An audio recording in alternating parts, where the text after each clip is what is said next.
I and my husband Jeff, we have recently launched the ministry Operation Soldier's Heart here at Celebration, and today was our first pack, and it was very successful. Or our event rather. We had a deployment pack for our loved ones overseas, and so we were able to do that with the after-school program with those children, and I can't wait to share pictures later. They were packing the boxes and just so excited to learn about our military loved ones who are serving. And also, we had a special guest this evening, Chris Emmert, and she is a Gold Star spouse.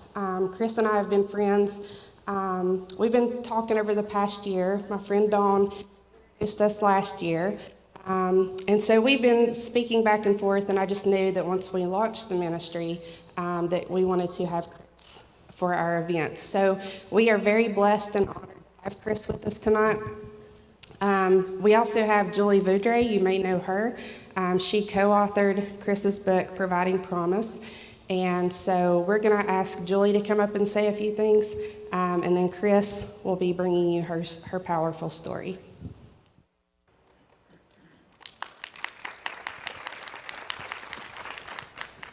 Well, this is completely unscripted, just so you know, because I didn't know I was going to be saying anything, but it would be my honor to introduce Chris to you.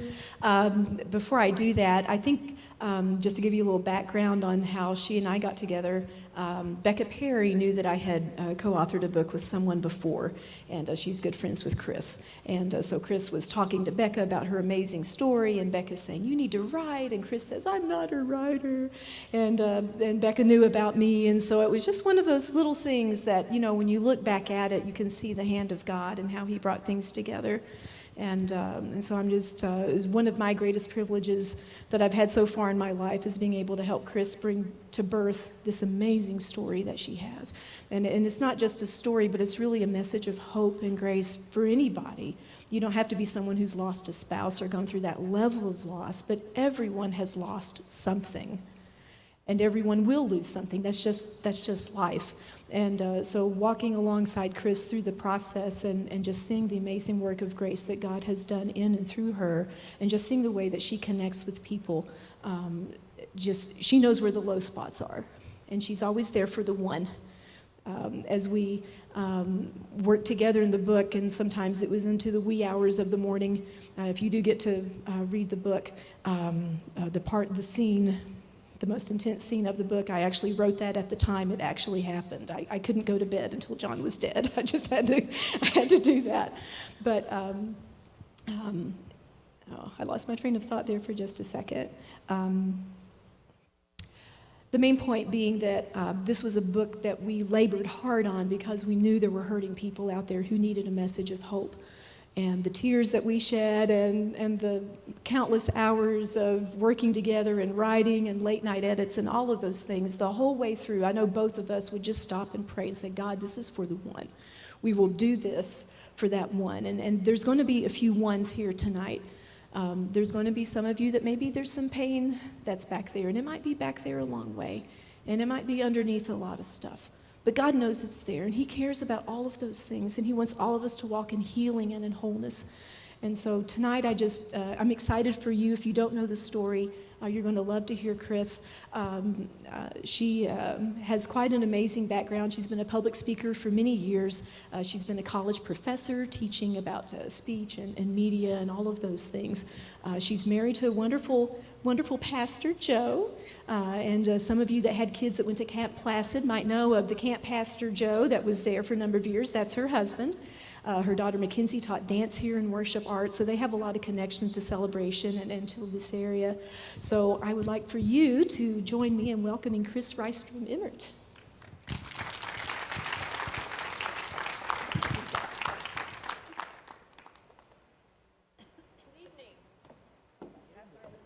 Microphone on. There we go. Good evening. She's my sister. What she said is exactly true. We spent a lot of hours, days, months, 16 months to be exact, to put my story to print. And we just won an award this past week. Julie and I co-authored this book, and I was at the Advanced Writers and Speakers Association in Murfreesboro, Tennessee. And we got honorable mention for the best memoir of 2018. So congratulations, Julie. She was home taking care of her family. So hopefully tonight we can get a picture of the two of us holding the award. It was quite an honor. But like she said, this is home for me. My husband and I did ministry up in the Tri-Cities for many years. This down. He was the family pastor at Fellowship Chapel in Bristol, and I heard about this Christian dance program at a church called Celebration in Blountville. And I had a little 5-year-old girl named Mackenzie who loved ballet. And I drove down to exit 66 and I walked in the door and I said, I think I need to enroll my daughter in your program. And all of a sudden we were introduced to this amazing body and this amazing church. And what you do here reaches people all over, not just the Tri-Cities, but everywhere. And I'm thankful that you as a congregation understand that there's people out there that need to be reached with the gospel, and sometimes it's through a pair of ballet slippers. So this is home. We've spent many a day sitting here watching my daughter dance on the stage. And thankfully, my husband, Joe, now is pastoring a church in Knoxville, but he always says yes when Sandy Miller says, will you come to Camp Placid and teach our kids? So I'm one of you. I'm part of your family, but as a pastor's wife, I don't get to come here because I'm serving our congregation there in Knoxville. So thank you, Tammy, for this invitation. It's quite an honor, and I'm so blessed to share my story with those of you. The story is really an old story, but it's got a timeless message. And, you know, we as Americans, we raise and hang our flag everywhere. We have an American flag that we're so proud of. And as I was driving up the interstate from Knoxville today, I was seeing giant American flags flying along the highway. And I even see them sometimes stuck on the back of motorcycles, you know, and they're flying the American flag. I'm so proud to be an American. Aren't you proud to be an American? And aren't you proud of our troops and what they do day in and day out for our freedom? Thank you for serving. Do we have any veterans in the audience tonight? We have 1, 2, yes, there. Let's give them a round of applause, please. Thank you for your service. Thank you for your service. But we see the American flag flying all over our country. It waves along highways. It's in front of churches. It's in front of schools. It's even held on wooden sticks by children as they watch a 4th of July parade go down Main Street. I'm so thankful that we have the flag and what it represents. I was telling the kids tonight when we were finished with the packing party, I told these children that when you see an American flag, say a prayer for the men and women who put their lives on the line so that we can have freedom, so that we can assemble here and have freedom, so that we can pray in public. It's because of the men and the women who serve. But there's another American flag that no longer waves, and it's the folded flag. Tonight I'm going to share with you my story of my folded flag. This is my folded flag, and I hold it with tenderness and love. I hold it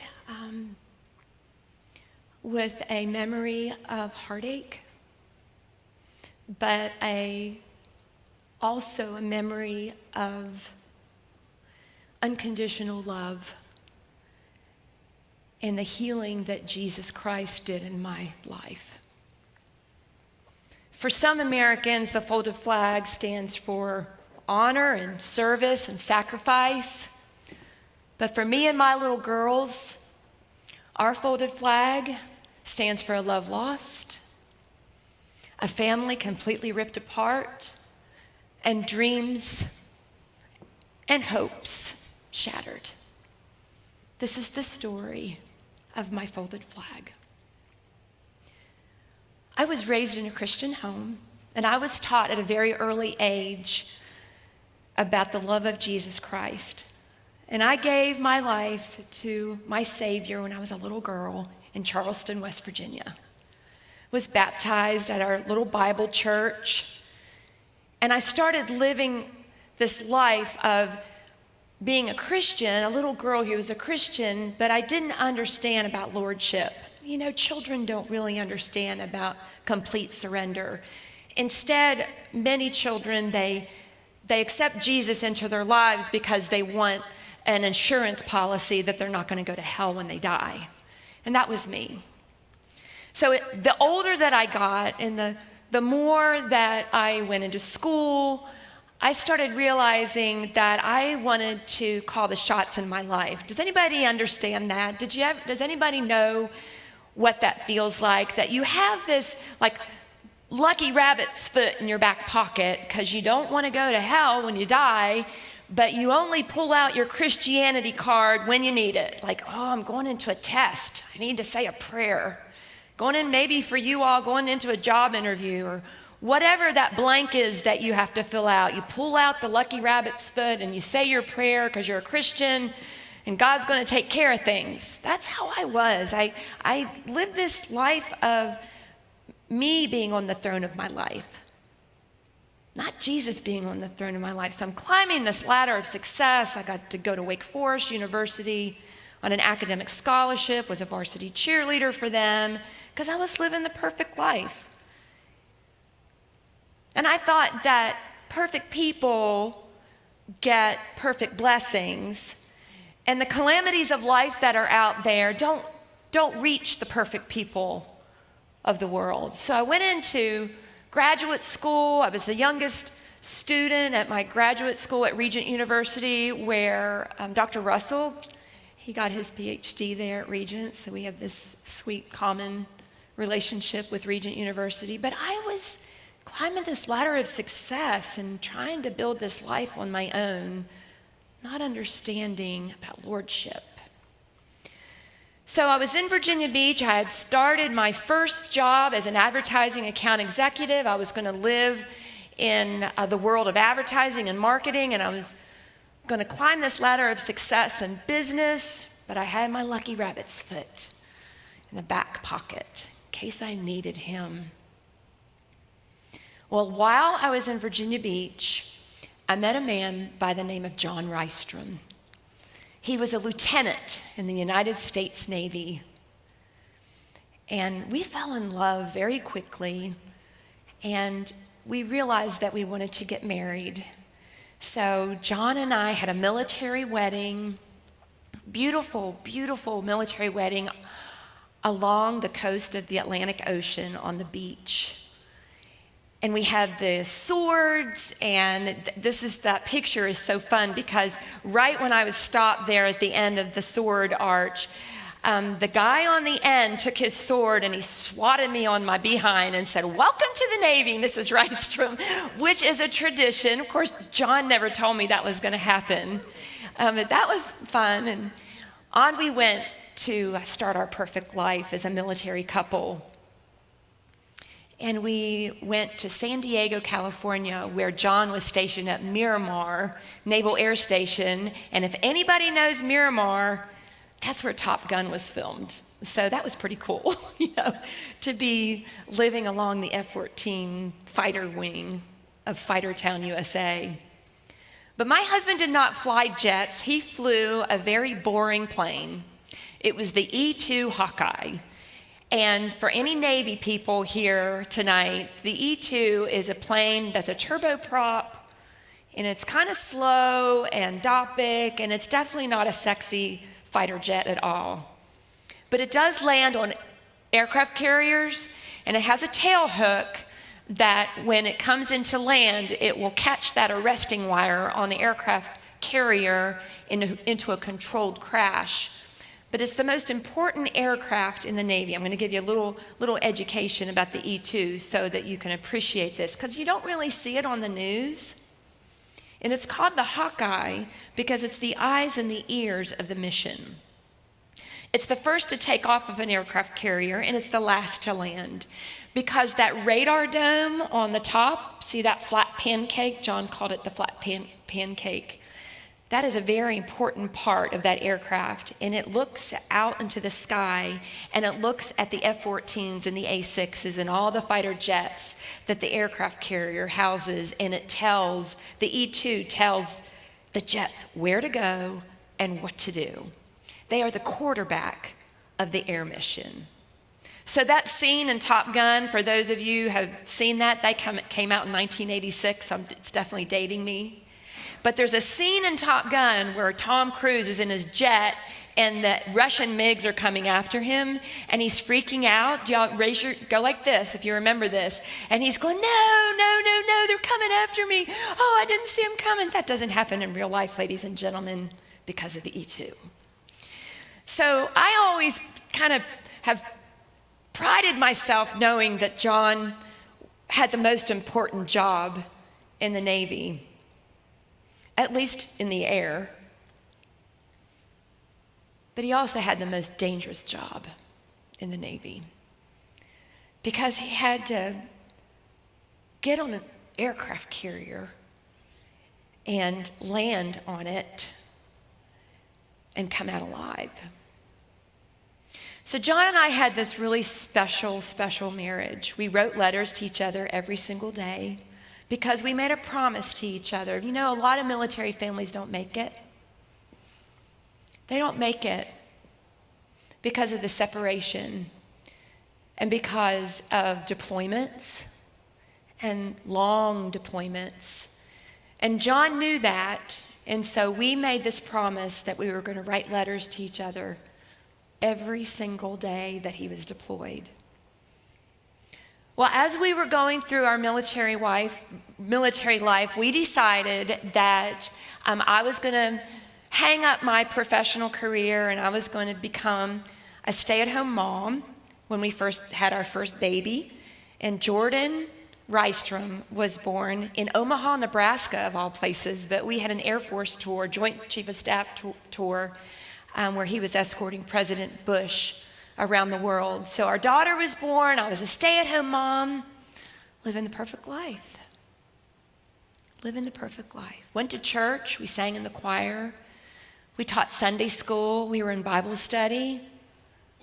But God was not on the throne of my life. I was on the throne of my life.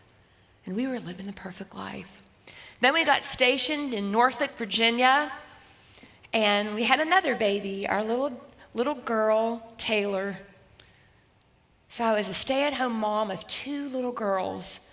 I was so thankful that I got to be home with them. I loved being an officer's wife. I loved being part of the squadron and all the excitement. I loved living the perfect life. So John was stationed on the USS Theodore Roosevelt. It's an aircraft carrier and it was based out of Norfolk, Virginia. And at the time, ladies and gentlemen, we were not at war. This was before 9/11. This was before the common word of terrorism was on American people's lips. Instead, we knew a life of peace. We had just finished Desert Storm, but there was another war that was happening across the ocean, and it was called the Bosnian conflict. And what the Americans were doing is we were part of a mission that was called Operation Provide Promise. And it was a mission that we were doing with the French and the Germans. And you know what we were doing? We were taking food and medicine to the refugees of Bosnia. This was a humanitarian mission. This was not a war over oil. This was not a war over terrorism. This is for children and women who were escaping hardship. Operation Provide Promise. John had left for his deployment. We made our promise that we were going to write to each other every single day. And I knew I wasn't going to see him for about 6 months. But we had our faith My faith was still real. It was still there, but I was still the Lord of my life. So it was a Friday morning.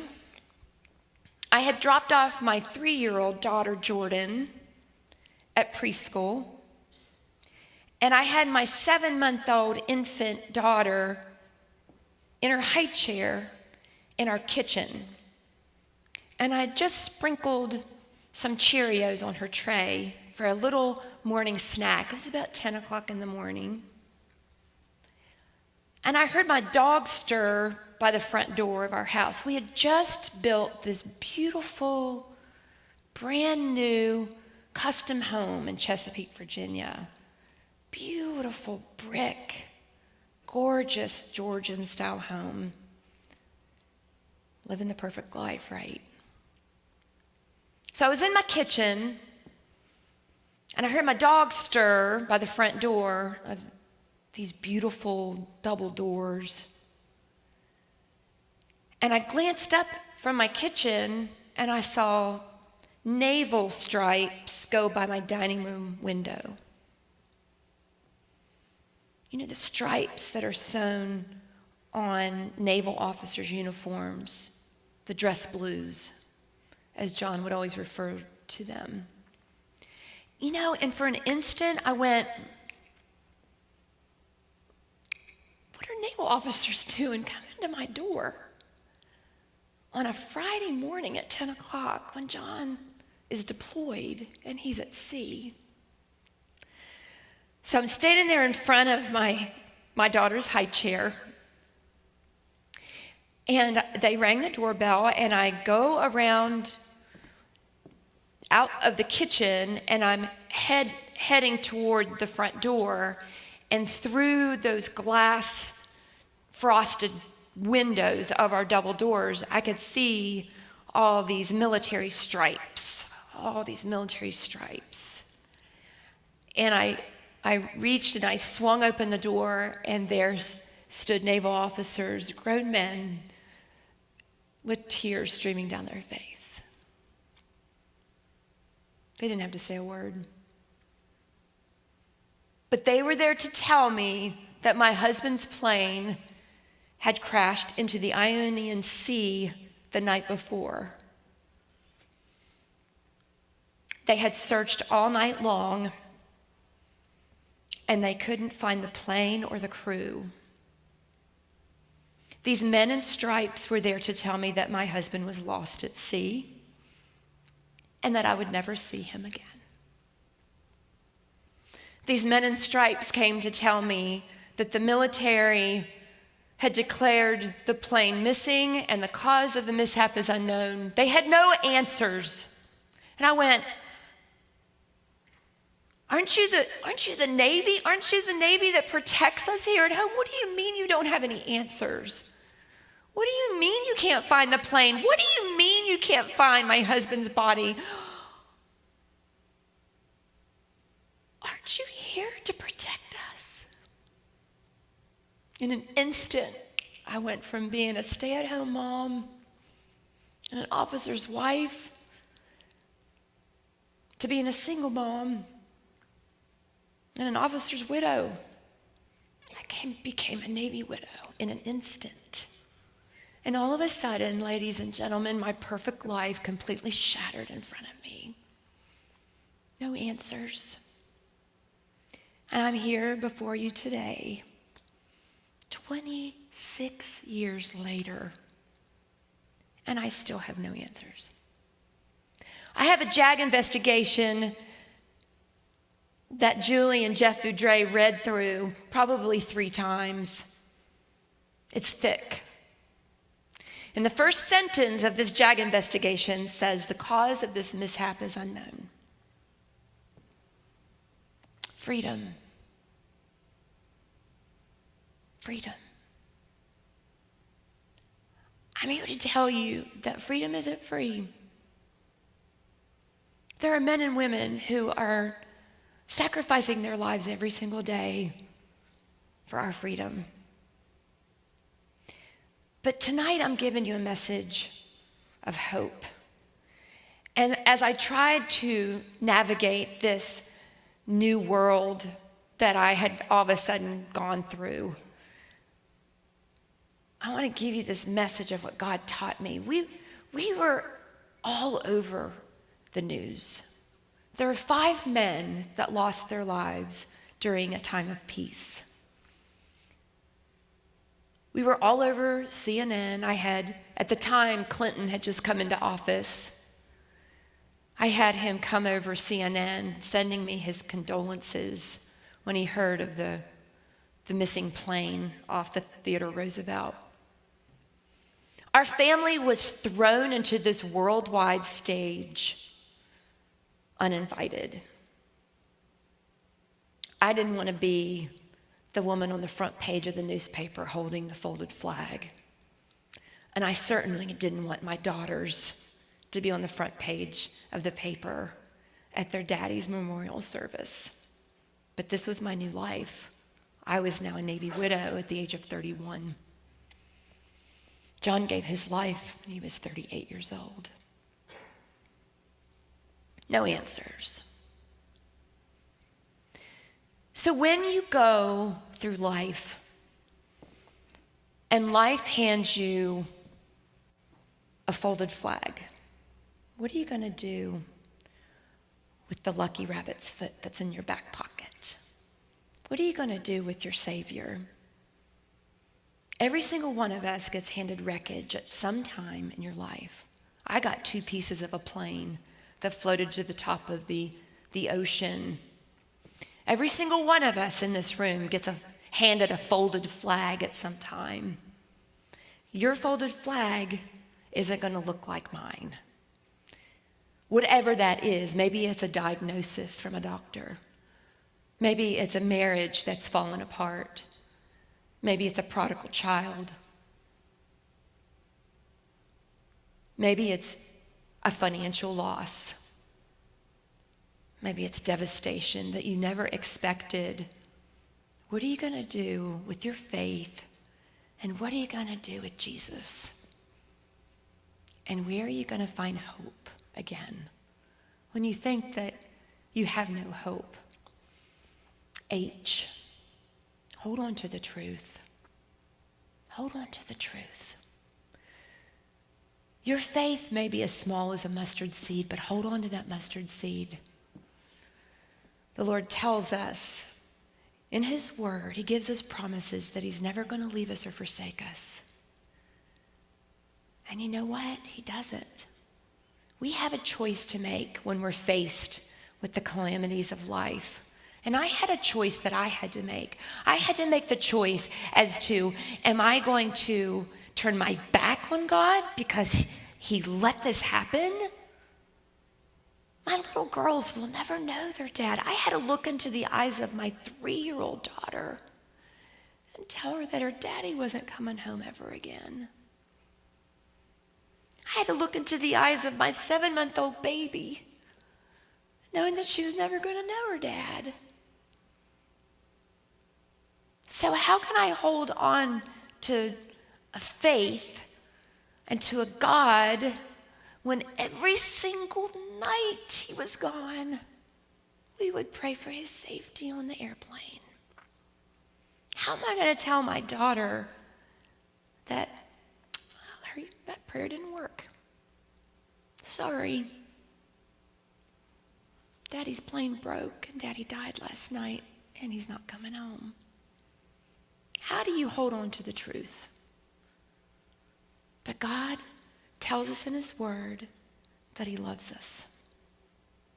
He tells us that He has a plan and a future for us to give us hope. He tells us that we are not immune to life's calamities. In fact, what I didn't know until I had the Men in Stripes come to my door, that disease and heartache and destruction, divorce, abuse, all of it that doesn't come from a loving God. That's a result of us living in a fallen world.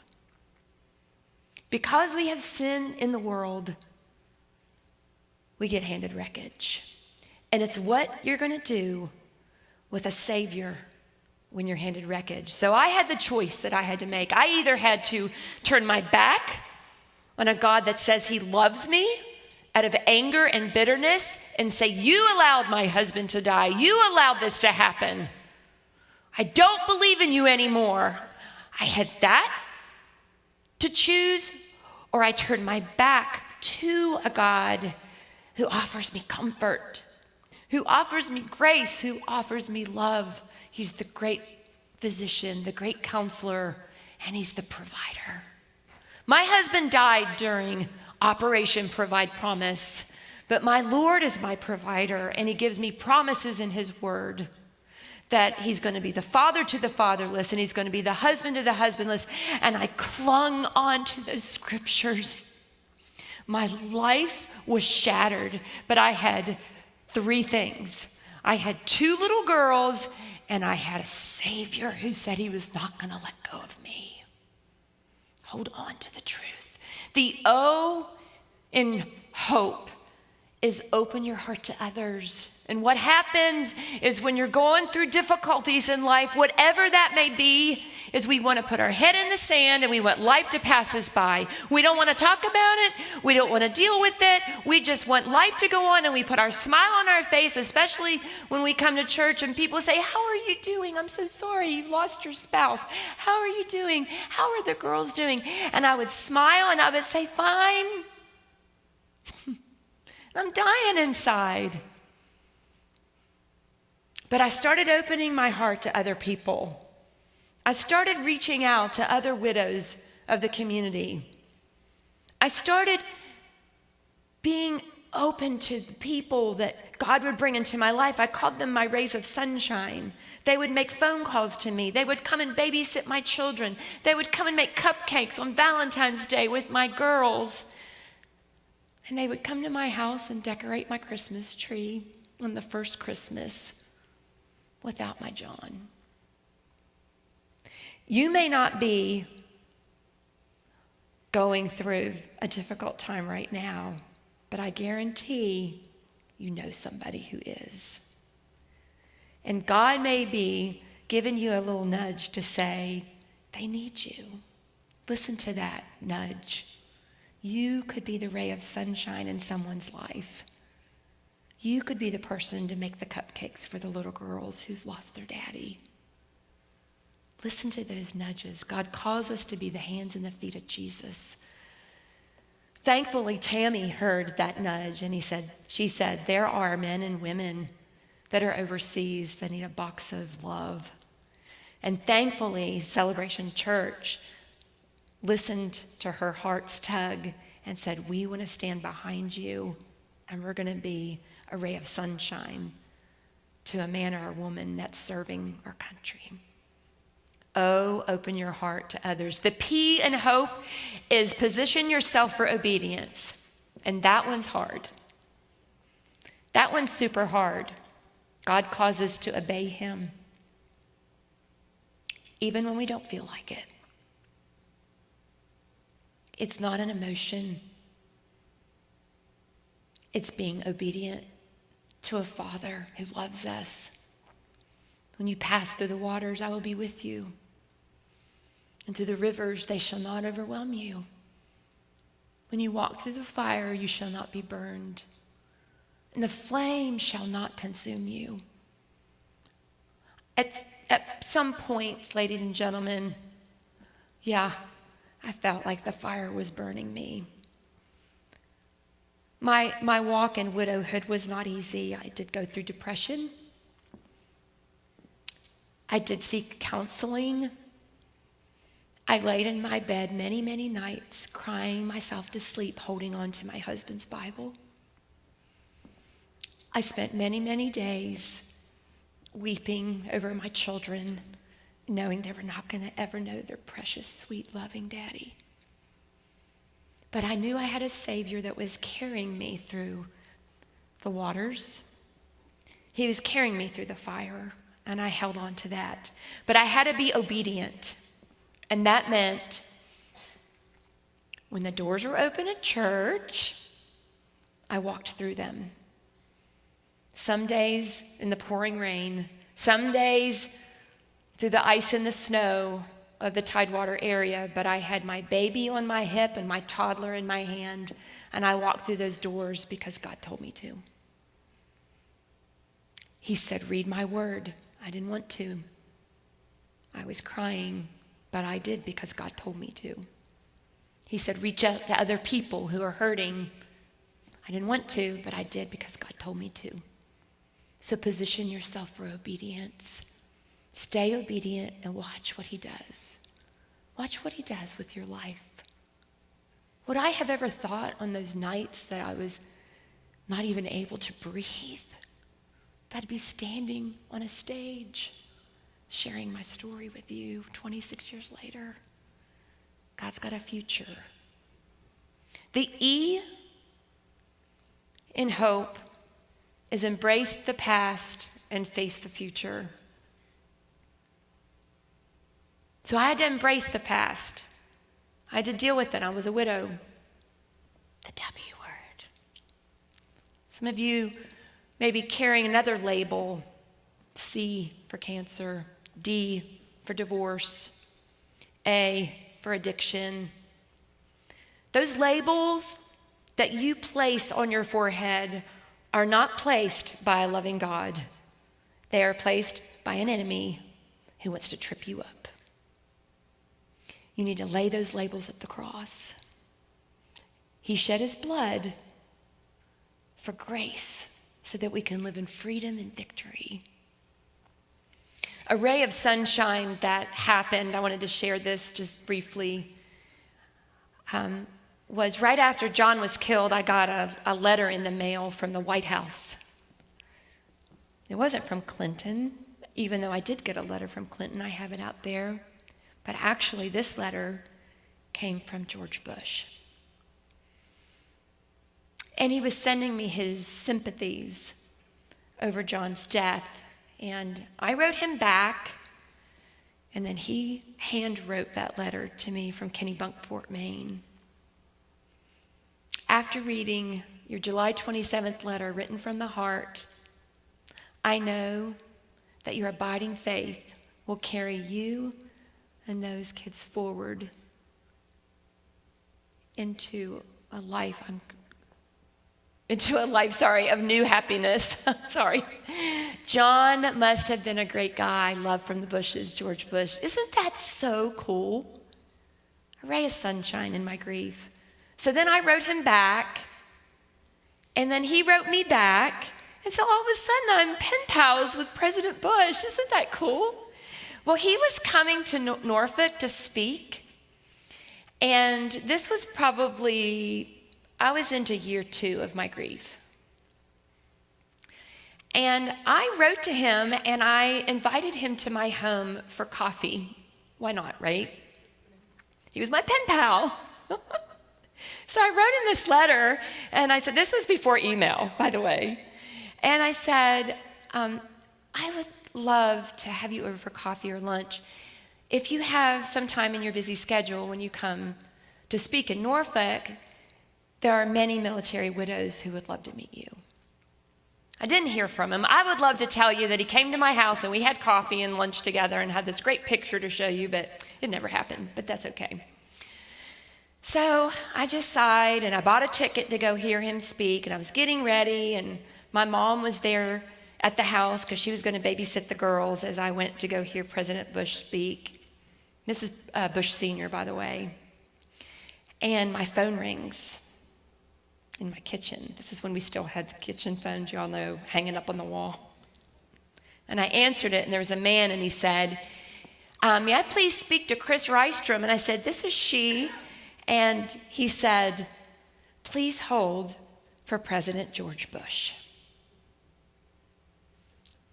And of course, I'm on the phone like this. And my mom is in the kitchen. I'm like, George Bush. Hello? And he said, Chris? And I said, yes, Mr. President. And he said, I got your sweet invitation, and if I had 15 minutes more, I'd be sitting in your kitchen right now having coffee with you. Precious. And I said, I understand, sir. You've got a very busy schedule. I look so forward to hearing you speak tonight. He said, are you coming? I said, of course. I wouldn't miss it for the world. And then I put it out there. Well, not, right? My husband died for our country. I can do this. I said, will there be an opportunity that I can meet you, sir? He said, absolutely. Just find one of our Secret Service guys and they will escort you so that we can meet. So I go down to Norfolk, and as I'm going, I'm like, oh my goodness, I think I'm going to meet President Bush. Can't believe this. And of course, I'm looking up to the sky, and I'm saying, John, do you see this? Do you see what's happening? I mean, yeah, I don't know if they can see us from heaven, but at that time, I was kind of hoping he could watch me, you know. So I go in there, and there's a Secret Service guy, and he's got the thing in his ear, and I walk up to him, and I said, I'm here to meet the president. And he said, does he know you're coming? And I said, yes, he called me at my house about an hour ago. And then he said, okay, and I signed my name. He escorted me into the green room, and I walked in with my suit and my Gold Star pin on, and there stood President Bush. He had his back to me. He was a very tall man. So I go in with very, military precision, like walking in as the Gold Star widow. And he turns his back to me. He turns his front to me, and I'm walking towards him like this. And I hold my hand out to meet him, and I go like this. He takes my hand, and he pulls me to himself. And he hugs me, and he kisses me on the cheek. And he says, how are you and those girls doing? I said, we're making it, sir. One day at a time, we're making it. A ray of sunshine that God allowed me to meet President George Bush and have a kiss on the cheek. It's a ray of sunshine that God gives to you as you're going through your valleys. Look for them. He wants to bless you. He hears your heart. He understands your pain. The Bible tells us in Psalms that he collects our tears in bottles in heaven. I'm going to have a lot of bottles up there. But I'm so thankful that I have a Savior who hears my prayers and understands my tears. So on Father's Day, the girls and I would have a tradition that we'd get helium balloons with messages, and we'd send them to heaven. So on this particular Father's Day, we went to the store and we got 3 balloons. We love you, you're the best, and you are so special. And we wrote notes to Daddy that we loved him and to have a happy Father's Day. Of course, Taylor wasn't writing anything at this time, but I wrote the notes for her. And we tied them on the ends of the strings of these helium balloons, and we go out front and we say our prayer, dear Jesus, please take care of Daddy in heaven. And tell him Happy Father's Day. And we release the balloons up into heaven. And up the balloons go into the sky. 2 of the balloons go straight up, and they go out and up. The 1 balloon goes up and behind our house. It gets stuck in a tree right behind our house. And I'm like, I hope the girls don't see it. They didn't, thankfully, because I was scared that they were going to cry. No, the balloon got stuck in the tree, isn't going to heaven. Daddy's going to not get his balloon. You know how moms think. And so this balloon is stuck in the tree. Kids didn't notice it. Very next day, still stuck in the tree. The next week, still stuck in the tree. A month later, it's still stuck in the tree. 2 months later, still stuck in the tree. But the interesting thing about where this balloon was positioned was it was in this huge pine tree that was in the backyard of our house. And remember the picture of the big, beautiful Georgian home that we had built?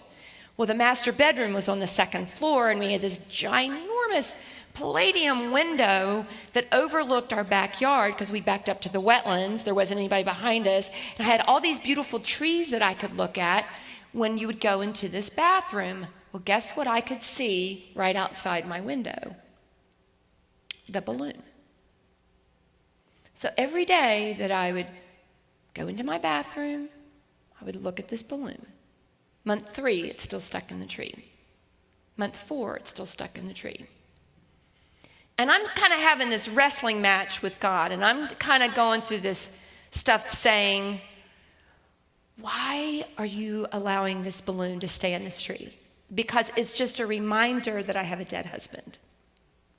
I'm trying to move on, embrace the past, face the future. I'm trying to face the future. I'm trying to navigate this whole single mom thing and this whole widow thing and trying to figure out this new normal. But every single day I was seeing this balloon stuck in this tree. Month 5, it's still stuck in the tree. Now it's all withered and like this. But it's hanging, it's a mylar. Well, think about it. Father's Day is in June, right? So July, August, September, October, November. 5 months in, still stuck in the tree. All the leaves are down. It's winter time. And the balloon is like staring at me. Julie writes in the book, it's mocking me. Mocking me. Look at me. You can't heal. You can't move on because I want to be a reminder that your husband is gone. Maybe you have something in your life that mocks you. Maybe there's something in your life that reminds you of fill in the blank. Well, that's what the balloon was doing. It was mocking me. So then comes December. I'm pulling out of my driveway to run an errand. I glance up at the tree where the balloon is stuck out. Even though it's in behind my house, I can still see it. And the balloon is gone. I'm like, yes, it's gone. I can move on with my life. Yay, I'm so excited. I know it sounds really silly.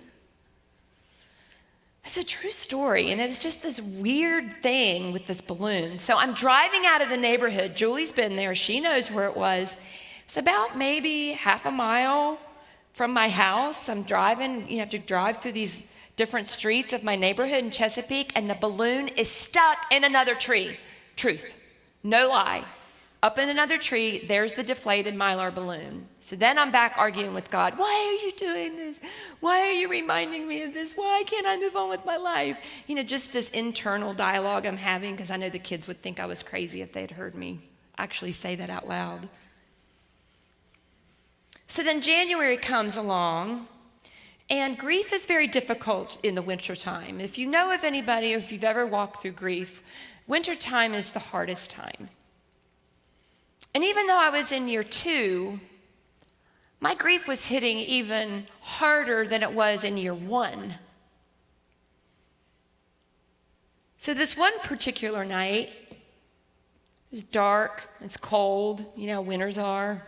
I put the girls to bed, and I went into my bathroom. Well, something I haven't told you is my bathroom was my cry room. I would go into my bathroom to grieve because I could scream and no one would hear me. Well, this was a night that was the darkest of all my nights.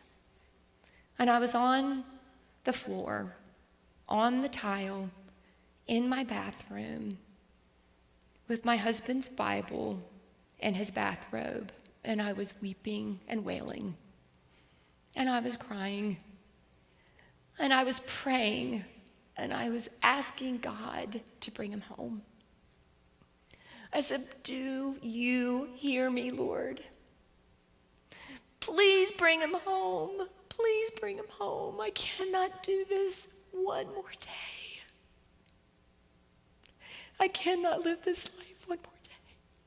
I can't do it. Even 26 years later, I think about that night, and it was so awful. I was so in despair. I wanted him to answer me, and he didn't. There was no word. There was no voice. I just wept on that bathroom floor, asking God if he would answer me. If you can hear me, please answer me. Please answer me. So I go to bed that night. I cry myself to sleep, holding John's robe and his Bible. I'll never forget that. So the next morning I get up and I'm a mom and I have to get my kids up, and I get them up, and it's, February, and it's school and preschool and breakfast, and I'm pouring breakfast and I'm getting them dressed. Well, it was trash day, and so I had to gather the trash, and the girls were watching Barney. That's what was popular then. And I'm trying to be normal. I'm trying to forget that I had that horrible, awful, grief-stricken night, but I'm trying to, take one step in front of the other. Remember, embrace the past, face the future, and I'm trying to breathe and move on and keep going, even though I was in this awful place. And I'm gathering my trash, and my trash can is in the backyard behind a privacy fence that John had built before he had left on deployment. So in order to get to my trash can that's inside the privacy fence, I got to go through the garage and open the back garage door. Y'all get what I'm talking about? Some of you probably have a house like that too. So I've got my trash bags, and I go through the garage, and I open the back door. I step into my fenced-in backyard where my garbage can is, and at my feet is the balloon laying right there. It's face forward, facing up, and it was dirty and muddy and wrinkled and flat, and it said, "You are so special." Right at my feet, inside the fence, not up in a tree, not down the street, but at my feet. And I looked up and I said, "You heard me. Thank you." And he hears our prayers. God took a balloon that I meant to send to heaven, to John, but he kept it in the trees from June to July, August, September, October, November, December, January. 9 months. 9 months.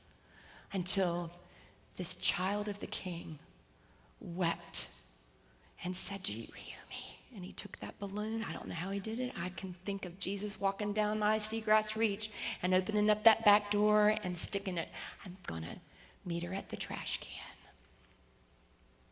Not at church. Not at a cathedral, not at some fancy place. He met me at the trash can, and he healed this wounded soul. And my Jesus became Lord of my life. He was no longer the lucky rabbit's foot, but he was my Savior and my Lord, and I was going to continue to walk in victory. Remember, I told you that John and I wrote letters to each other? Well, it would take 2 weeks for a letter to get to the States from the aircraft carrier. So after he died, I was still getting his letters. I was waiting for the last letter. I knew it was coming.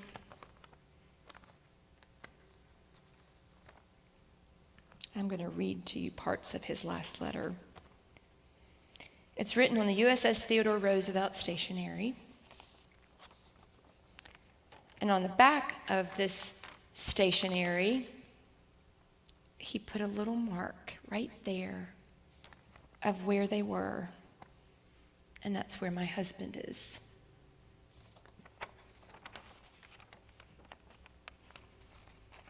He wrote this the morning of the crash before he started his day. And he was so romantic that he started it with, "Hey, woman." You can laugh. It is 08:30 on the 25th. I was up to 0300, which means 3 o'clock in the morning, by the way, planning a brief for Admiral Johnson. Then it was up at 0700 to get onto a helo, that's helicopter, for the JFK. It's, what the JFK is, another aircraft carrier. And he goes, "I'm getting too old for this stuff." He was 38. Well, the die is cast. The 05 board ended yesterday. My husband was up for commander. He was up for a promotion. And that's what O5 is. It means an officer of the 5th rank. We should know our future in 6 to 8 weeks. I keep thinking that I should have done something differently, but then I realize I need to eliminate I and put my faith and trust in God. It is hard sometimes, but God will take care of me. I have you, 2 healthy, wonderful children. I am healthy. When I think of all of this, I realize how insignificant making O5 really is. I know I would trade making O5 in an instant if you, Jordan, and Taylor were not healthy. Listen to what he said. I just thank God for the great life he has given me. This is the last letter that I received from my husband because he died that night. So if you were going to write a letter, not an email, not a text, but a letter, to someone close to you, knowing that it was your last day on this earth, would you be able to say, I thank God for the great life he has given me? He ends the letter with, I have an appointment to get my teeth cleaned April 10th. So life does go on. And life has gone on for me. I will always love my John. But God brought a youth pastor into my life by the name of Joe Emmert. And we were married 3 years after the time when I was grieving my husband and saying goodbye to him. And here's our family today at the 25th anniversary of John's plane crash. Joe adopted my girls, and then we had Mackenzie and Cole together, and then that's our little Isabella, our granddaughter.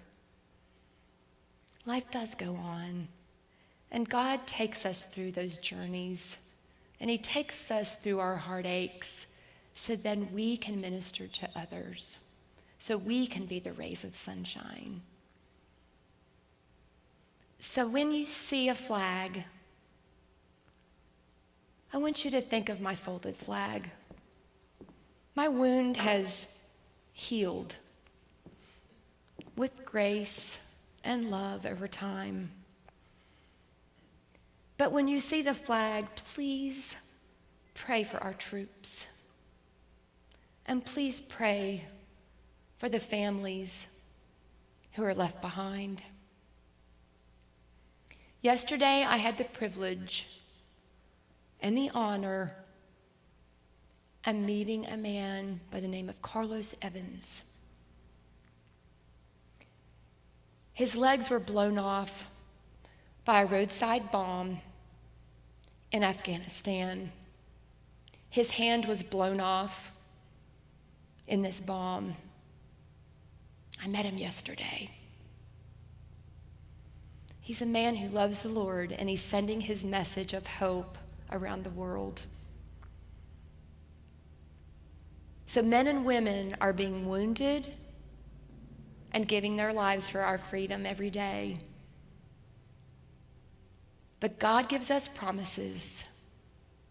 He provides promise to us. So when you walk through your valley, when you're handed your folded flag, or when you're handed your wreckage in life, hold on to those promises. May God bless you, and may God bless America. Thank you.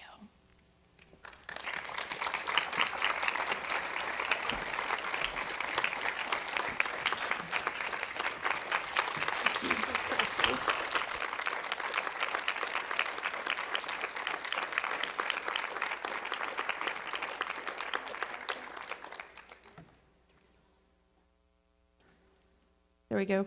Is she not just precious?